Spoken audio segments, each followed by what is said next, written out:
Mhlambe ke abanye abantu abadala ukayibone mhlambe usemdala umuntu wesifazane sekufike nalesikhathini sekuthiwa menopause but abuye ayibone futhi esebuye futhi ebuyela futhi esikhathini kungenzeka ukuthi kunokwenza nalesifo lesinoma into eseceleni njengakene.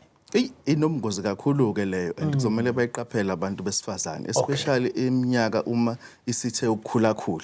Ngoba isikhathi esiningi soyihambisana nani nesifo somdlavuza okungenzeka ukuthi kube wesibeletho noma kube wentamo yesibeletho. So uma ukuthi umuntu wesifazane obhekana naleyo nkingi uthi mina sengidlulile esikhathini kodwa manje sengithola ukuthi sengiyophala phuthume emtholampilo phuthume esibhedlela esincane uthola usizo. Hayizo-ke siyabonga kakhulu Ngqosha.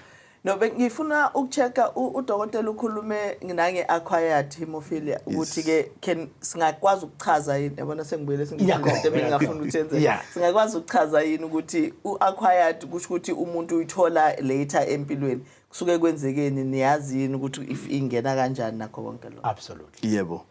Njengoba ngichazile le acquired ke iyona le ophinde uyithola nakubantu besifazane ngoba leyo ke uyithola ngokukhula kwakho umzimba wethu ke muhle muphi kwesinye isikhathi kube khona emaya amasosha omzimba aphumayo azolwa nayo lesicu lesi esisizayo ukuthi sakhe ihlule. So uma lamasosha lawo omzimba elwa naso lesicu lesakhe ihlule kugcina sekwenzeka ukuthi igcine sekushona phansi isicu lesi sakhe ihlule base kwenzeka kuba sengozini awusakwazi ukuthi wakhe ihlule sesiyakheka lesi sifo le.